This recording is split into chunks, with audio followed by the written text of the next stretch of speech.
Welcome to BWTMONLINE, and this edition of Inside Story, we ask the questions you want the answers to. And now our host, Ingram Jones. Hi and welcome to BWTMONLINE. I'm your host Ingram Jones, and on tonight's show, Tyson Fury returns. Since the announcement of Tyson Fury's next opponent being Steve Cunningham, I wanted to know why they chose Steve Cunningham as an opponent, and how training camp's been going, and what Tyson's views are on the heavyweight division. So without further ado, I'll pass you on to Tyson Fury. I hope you enjoy the show. Hello. Good afternoon, Tyson. Good afternoon. Hi, this is Ingram again from BWTMONLINE. Yep, I gathered that. Your name's come up on the screen. Well, it's great to hear from you again. Thank you for doing the interview. Wanted to know how things have been going in terms of training camp. Things have been going really well. I've gained my fitness back and I've dropped weight really fast. We're 3 weeks in and I'm already nearly there, really. I'm about 75% at the moment. Okay, so the opponent's been announced, Steve Cunningham. Yeah. Any reason why you took Cunningham as an opponent? Because there was nobody else to take. Mm-hmm. And, the Americans think Steve Cunningham's the best man they've got. So we'll take him on. Okay, and how are you preparing to fight somebody who's significantly smaller than you, but maybe be quicker than you as well, as he's coming up from a cruiserweight? Yeah, it's going to be an hard fight. I'm anticipating a good 12 rounds of boxing, and I know he's going to come and move. He's not going to come and trade punches because it's obvious. So he's going to be looking to stick and move and use angles against me, but I'm just going to try and keep him long and box him off. Okay, in terms of your sparring, have you brought anything in particular? Because obviously it's going to be something a lot quicker. We've got Hughie Fury. He's the world junior champion. He's similar to Cunningham, but he's taller. And obviously we need somebody else for sparring as well. We thought of Malik Scott, Eddie Chambers. Who is there really like Cunningham? Because I don't really know many people who's like Cunningham, to be honest. There is one man I can mention to you that I think might be of good sparring. A gentleman called Chris Keane. Cruiserweight. Hard hitting, hard punching, very fast moving. Moves like David Haye. Yeah, where's he from? He's from the UK. He just finished, just knocked out Shane McPhilbin, second round. Oh right, yeah. I've read that somewhere. Yes. Well, if you've got his details, would like to have him. See if he'd come over for some sparring. I'm sure he'd be more than willing to come over. I spoke to his trainer up to a couple of days ago. I've got a good relationship with him. Yeah, is he tall? Is he? He's 6'2". Same height as Cunningham. Yeah, that he should be good sparring. And how many fights has he had? I think he's about 8 to 10 fights. As an amateur, he knocked out all 6 of his opponents going to the ABA finals. The only person to equal that at heavyweight was Frank Bruno. So now he's campaigning at light heavy or cruiserweight. So He does pack a bit of a punch. Yeah, it sounds good. And I've watched him spar up close with Derek Chisora. So he stood in the pocket with Chisora. So I know you say Chisora doesn't punch that hard, but to stand in the pocket with somebody like that and actually stand toe to toe, I'm sure that would be good sparring for you as well. Yeah, he sounds like good sparring. If we could get his details, and that will definitely get him over for some sparring. No problems. I'll get that sorted for you as soon as possible. So how are you feeling about making your American debut? Yeah, I'm really, really excited about it. Madison Square Garden, New York. It doesn't come any bigger than that, really. It's the mecca of all events. It's been a long time coming. I've been supposed to be making my American debut. I knew better to make a debut against than Steve Cunningham, a former 2-time world champion at cruiserweight. stepping up, you know. It's really all there for me to prove and to show the American people that I'm the real deal. I'm not just a joke. You know, it's a funny thing, Tyson, you say that, because a lot of people now, damned if you do, damned if you don't. If you fight, you know, Cunningham, people will turn around and say to you, oh, well, he's a cruiserweight, coming up to heavyweight, he's too small. People will say that to you. But on the same hand, they're quite happy to see Adamek in the division and doing well in the division. And then Cunningham beats Adamek, but he's big enough to fight to Adamek. And Adamek's fought Grant. He's beaten Areola. You know, so like it's damned if you do, damned if you don't. Yeah, but you know what it is? It's just jealousy because, you know, up until a couple of weeks ago, about a month ago actually, I mentioned Fraser Kwando to fight, in this fight, me debut. Yep. Big guy, big puncher, heavyweight, you know. But he wasn't good enough apparently for me to fight. He wasn't good enough to fight Tyson Fury on an NBC in America. But I read now that he might be fighting Vladimir for all the belts. So unbelievable. You know, he's not good enough to fight me, but he's good enough to challenge for all the belts. So what's going on? Can you tell me? It's shocking. Shed some light on the matter. Well, you know, when people told me about the fight, I said, well, to be fair, I think that a guy like Klitschko should be fighting maybe possibly yourself. This guy has been knocked out and beaten by some of the other guys. I mean, he had some good wins under his belt, but you know, there's no way he should be getting in the ring with Klitschko. You know, I heard of good news, good source, that the heavyweights from the 90s, you can't fight them today because there's no market for them. These guys like Shannon Briggs, Fraser Kwando, Asim Rahman, all them guys from the 90s, we can't fight them because there's no market. Nobody wants to see them. Then again, Klitschko can fight them, so good luck to him.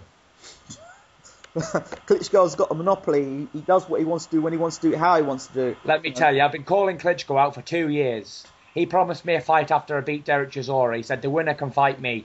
And he hasn't fought me, has he? So, you know, he's obviously playing little games, isn't he? So let him carry on. I'm not bothered anyway. There's other rumours, I don't know if you heard about it, that Byron Jennings may be fighting him on April 6th. Again, another unknown quantity. You know, what can you say? Let him fight, let him fight. That's it, innit? Obviously, they don't want to fight me, so fuck them. I'm not interested. So, I mean, okay, so you get... Cunningham is a dangerous fight still, because it's the heavyweight division. I mean, if it were to go wrong, Tyson, that would put you back a hell of a lot of weight. So it's a great big risk as well. Yeah, no, it's a lose-lose fight for me. It's not a win situation, it's a lose-lose. But what can you say? I can only get the opponents that nobody else wants to fight, you know. Kevin Johnson, awkward motherfucker, nobody wanted to fight him. This Steve Cunningham, an awkward motherfucker at heavyweight, doesn't want to fight. People don't want to fight him. So, you know, who else is better than get this big gypsy kid over? He'll fight anybody. And get him in there. Fuck him. You know, nobody else is good enough to fight me.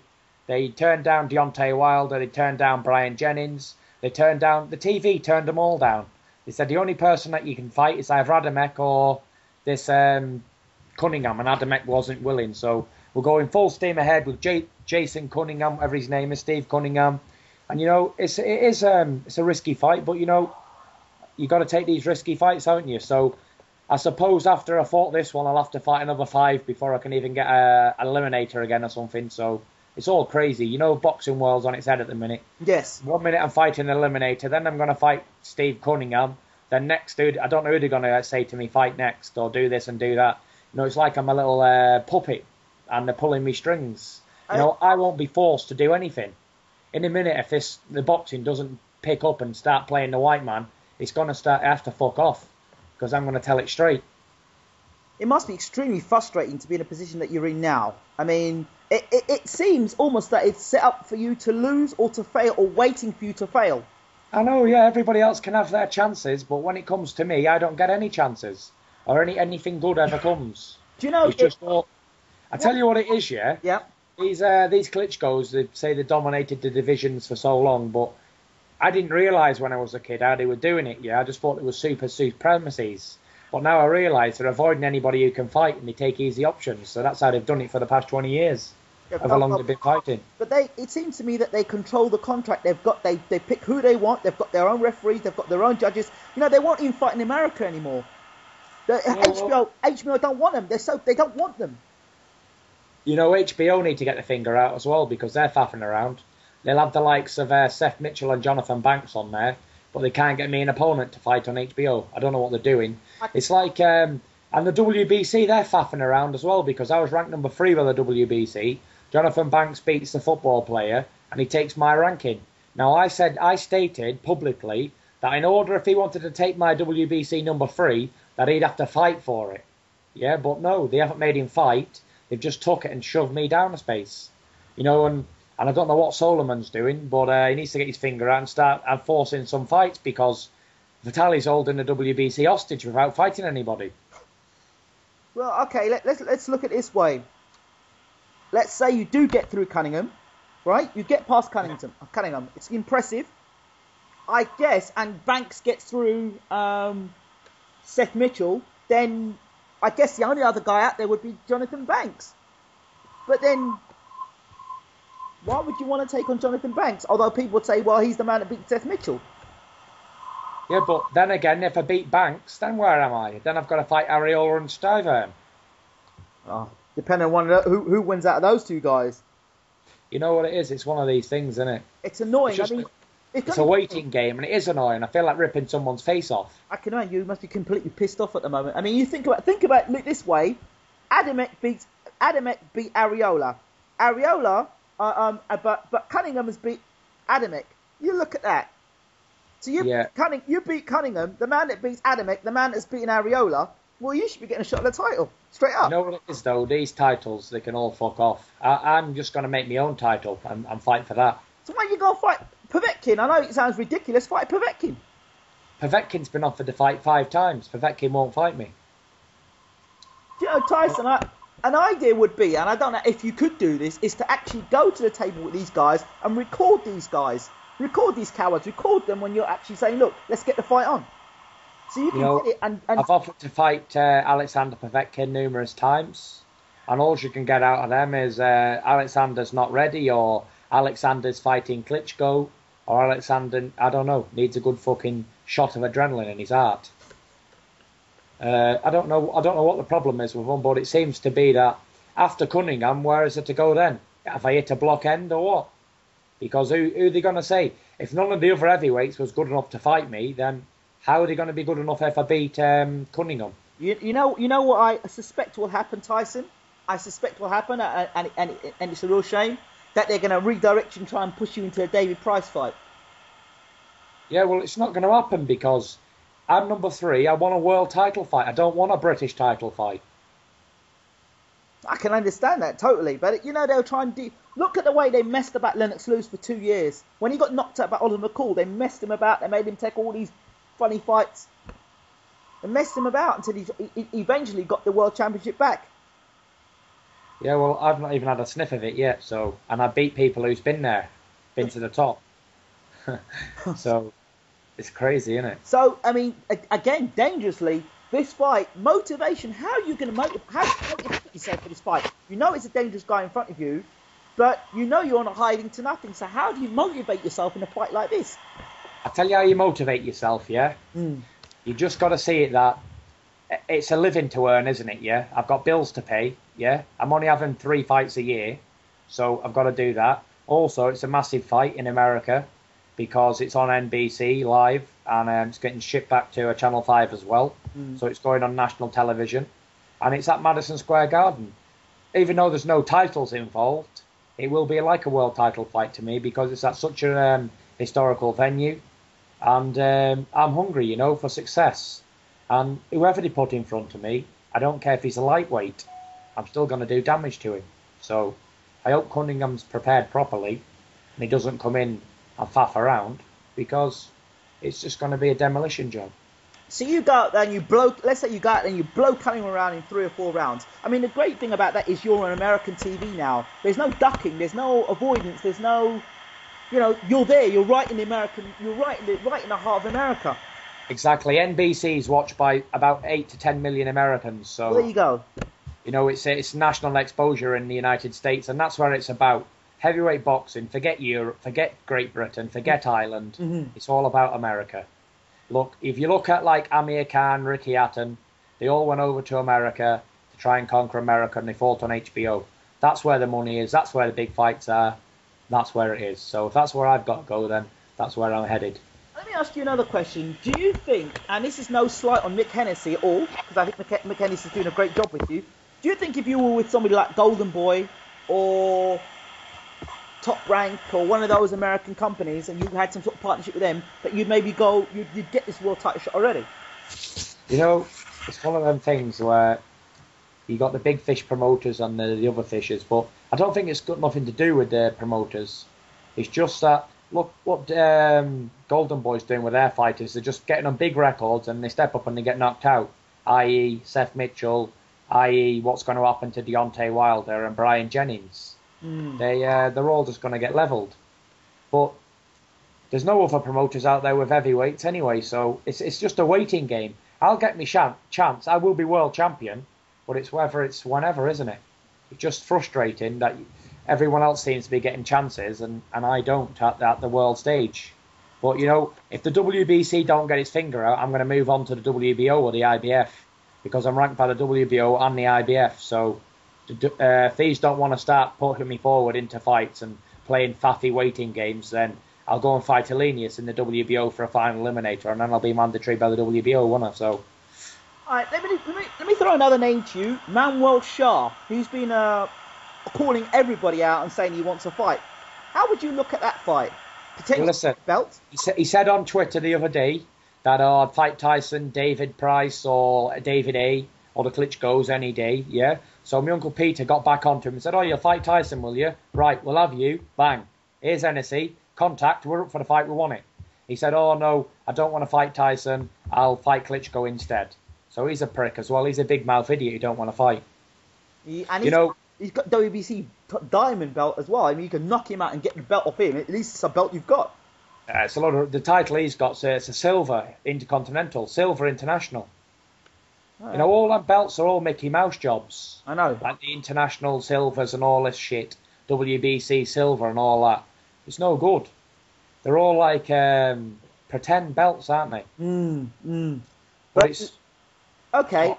Another name that's been ringing around, and for me, I can't say I don't like David Haye. I do like David Haye, but the problem I've got with him is he's not fighting at all, and he's lost against Klitschko, beats Derek Chisora, and then is in line possibly to fight Vitaly Klitschko. Here's you fighting, and he could leapfrog you to fighting for the world title. That must piss you off. No, you know, he's a big name, isn't he? He's been a former world champion. And obviously Klitschko sees him as an easier fight than me because I'm in front of him in the ratings. And like you say, I'm active and he's not. So you've got to put your Klitschko thinking mind on, yeah? If you can sell 50,000 tickets and fight Joe Bloggs, no danger, get paid and on to the next one, yeah, you're going to do that. Or you're going to take someone who's 6'9", hungry, ambitious, and is going to come there and take your head off. You're going to fight Joe Bloggs for the 50,000 people attendance and all that. Absolutely. You know? And if you're an old guy, 42, you think you can handle a smaller fella, 6'2" or 3, I think you're going to go for that one as well. So, you know, they're just being sensible, aren't they? They don't want dangerous fights today. I don't blame them, really. Who would? Who wants dangerous fights? How do you think that fight would go if Haye and Klitschko fought? Could go anyway, really, because Vitaly's on a slide, big style. Yep. And Haye's not big enough, so if Klitschko caught him, then it'd be all over for him. And if Haye caught Klitschko with a good few shots, it'd be all over for him as well. So it is a 50-50 fight, really. Wow. The scope of the heavyweight division, how do you see it is at the moment? From yourself, okay, let's go down. You've got Banks. Where do you rate him? Where do you put him in things? Is he better than Cunningham, or would you say Cunningham was better than him? I think Cunningham was better than him because Banks never won a world title at cruiserweight. He got stopped by Thomas Adamek. Yes. And Thomas Adamek just got beat by Cunningham but never got the decision. So I'd have to say Cunningham's a better man than Banks. Where would you put Bryant Mitchell? Bryant Jennings, sorry. Bryant Jennings, I put him there in the top 4 in the American heavyweights for sure. Yeah. Because he's a decent boxer and he's a decent mover, you know, and he's got good angles. Okay. Seth Mitchell? Seth Mitchell's there again, very raw, one-dimensional, comes forward, throwing bombs. And if he tries to go back to boxing, yep, it's going to be like a pro debut again for him. So, you know, he's not up there with the other guys. Can he beat Banks? Can he beat Banks? I'm sure he can beat Banks if he catches Banks with a big shot. But, you know, his confidence will be low. He's just been knocked out off Banks. And Banks will be on a high confidence boom. So I'm going to say Banks for the double. Okay. Malik Scott. Malik Scott, good boxer. Rangy type of awkward customer again.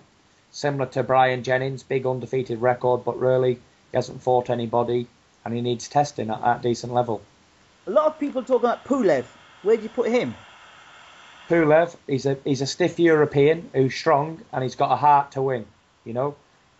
That's all you need these days in the heavyweights, is just a bit of heart to go forward and sling some shots and you'll win. Because a lot of them, after 7 or 8 rounds, 10 rounds, they want to show out and they want to quit. You know, Pulev's not the best, but he's a rough, tough guy, hasn't he? He's had it hard in Bulgaria.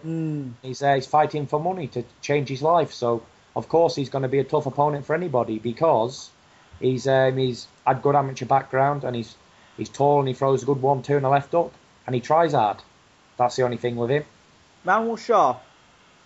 Again, Manuel Shah. He's not all that, to be honest. I don't think he's a worse version of Derek Chisora. And the two of them were rumoured to fight at some point. Yeah, I see Chisora beating Shah. And I heard another story that they're trying to put Chisora and Wilder in the same ring together. Chisora. Okay, your thoughts on Price and Thompson? I think it's a good fight for David Price. Tony Thompson's only lost twice to Klitschko and once early on in his career, you know. And you don't win all them fights if you're shit. And the guy's a 6'6" southpaw who can punch. So I think David's got he's got his work cut out with Thompson, you know. But I see like David Price hitting him and knocking him out around about 5-6 rounds. But it could be a potential banana skin for David Price because, you know, Tony Thompson's an awkward southpaw who's tall and can box. You know, he's lost twice to Klitschko, once in 11 or 12, and once in 6. So, on paper, it's a good win for David Price if he can do it. But we don't know how much Thompson slid down. He's had good notice for this fight, but at 41 or 42, how much ambition has the guy got left compared to a 29-year-old in his pump? That's a good question. But the other thing I'll throw back at you is Matt Skelton was 45 or whatever, came out in the first round and had a go at Price, and for the first half a minute to minute, Price looked very uncomfortable with pressure. Yeah, well, Tony Thompson's not a pressure fighter, is he? He's a boxer. But he carries a good dig on him. He carries a decent dig, but it's how much he wants to win and how much he's coming over for the money. And, you know, it's one of them things he'd be thinking of his health as well. You know, make no mistake, David Price, along with myself, is one of the best heavyweights in the world. Big puncher, good technical skills, tall, knows how to use his range, good speed, you know, an all-round solid fighter. It's going to take a decent man to beat David Price, and I don't see Tony Thompson being that man. I don't see Wilder or Mitchell or Brian Jennings being them people to beat him. I think the only person who can beat David Price is me or a Klitschko. Not Vitali. I think he could beat Vitali. But I don't think he beat Vladimir right now, and I don't think he beat me right now neither. But apart from that, he's a top 3 heavyweight. I think me and David Price could beat David A. And I've already beat Chisora, and I think David Price could beat Chisora as well. Okay, would you be prepared to fight... Let me rephrase that question. That's a silly question to ask. David Haye, where do you view him?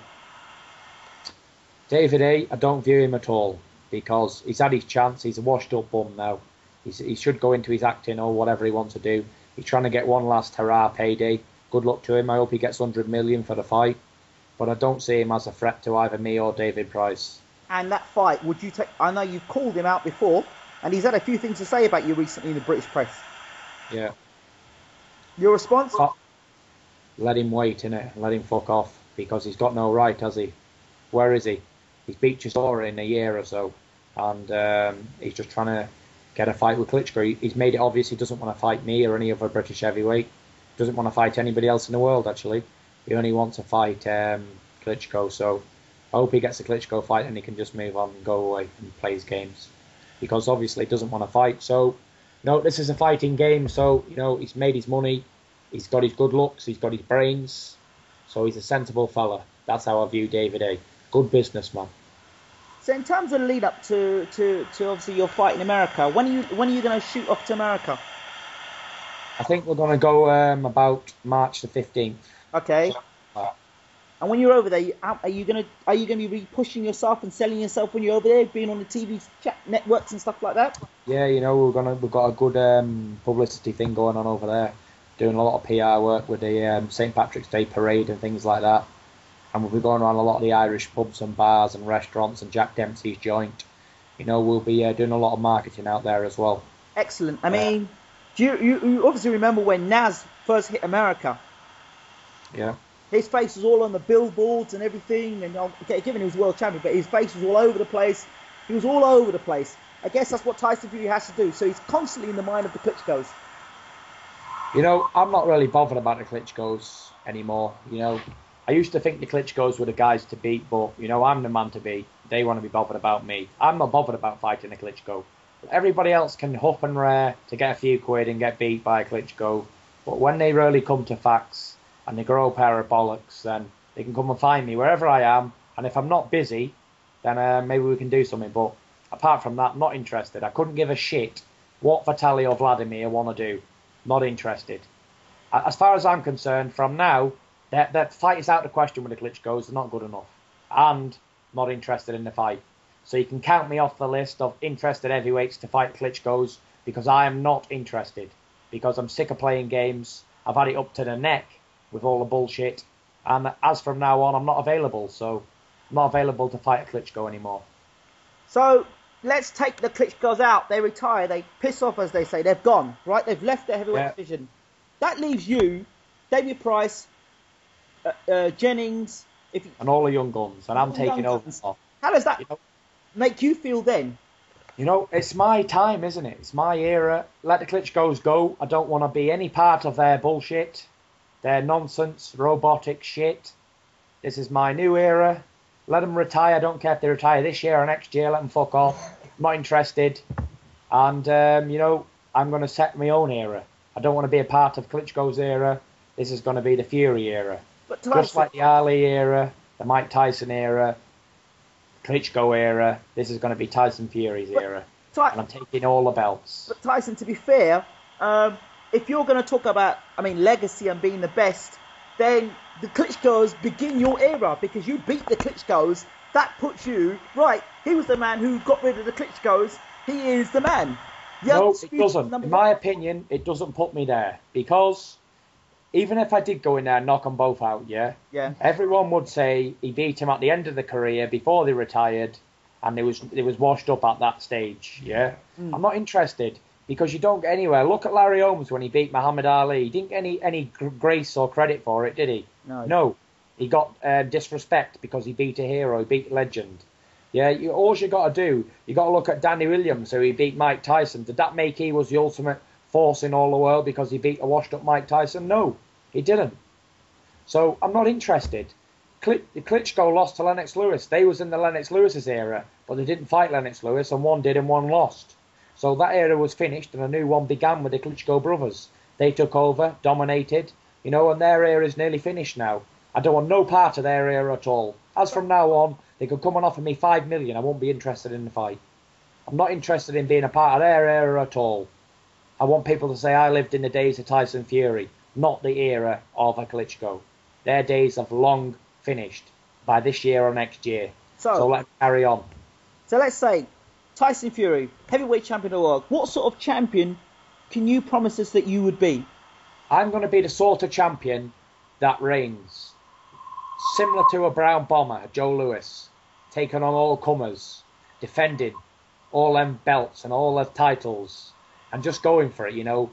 Do you know what it is? Well, I talk a lot of shit, but I can fight to back it up. And I've had a lot of good trainers around the world. Have influence on me. I've learnt a lot of stuff in different countries. I've had hard fights. I've had it all, you know. I'm really getting there seasoned, and I don't care, you know. Maybe it's going to take another 6 or 10 fights before the Klitschko's are gone. But when they go, that's it. I'm going to clear up. Let all these people who's in a rush to go and get their chances and get beat, you know. And I'll still be here. I believe Drake and Lil Wayne sing a song about it. Let everybody have their shots, and I'll be still here in my suntan on my hair long, a little more money than I've already got. Yeah? So, it's one of them. I'll be here in the wings waiting, and I'll get my shot. I know I will. All I've got to do is keep training, keep focused, keep off the drugs and drink, and I'll be okay. Sounds like you're a bit of a hip hop star then. You like a bit of hip hop.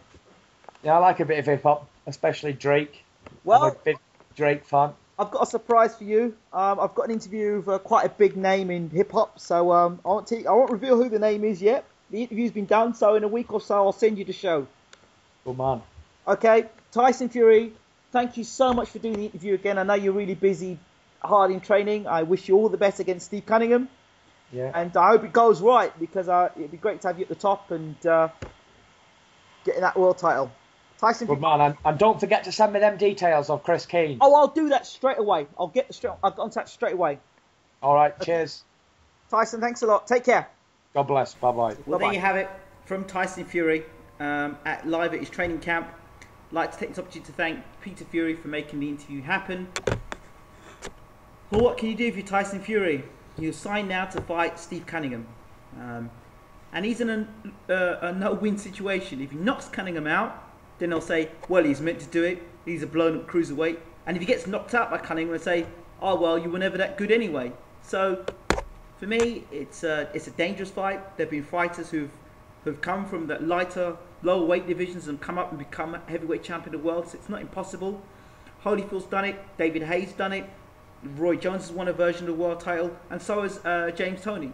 So these are guys that have moved up from lower weight divisions and come up to bigger weight divisions, or to the heavyweight division in particular, and have caused a lot of problems. So Tyson Fury, make no mistake about it, is in a genuine fight here, and Steve Cunningham is no bum.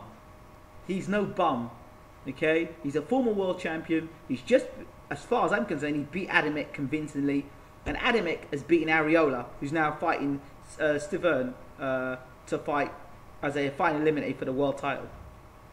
So Tyson Fury beats Cunningham. Cunningham's the man that's beaten Adamek. Adamek's the man that's beaten Areola. Sounds like a bit of a circus to me. But we'll see. I think it's going to be a genuinely good fight. It's a marketable fight. It's going to open him up to the American audience, which I think Tyson needs to have. And of course, in terms of the Klitschko's, they could say, their argument could be, well, who are you? You've only fought in the UK. We need to know more about you. So now he's fighting in America on a big stage. And as Tyson said, it's a big stage. A lot of people watching. And it's a great opportunity for him to market himself. And I'm sure there'll be a lot of support for Tyson over there. Thanks again, once again, to Tyson Fury, to taking the time out to speak to BWTMONLINE. Wish him all his best in his challenge for the heavyweight championship, and I want to be all the way there in that challenge to get in the heavyweight championship of the world. And also, if I can get an interview with Steve Cunningham, definitely he'll be with BWTMONLINE. Thanks for watching, thanks for your support, and take care. See you soon.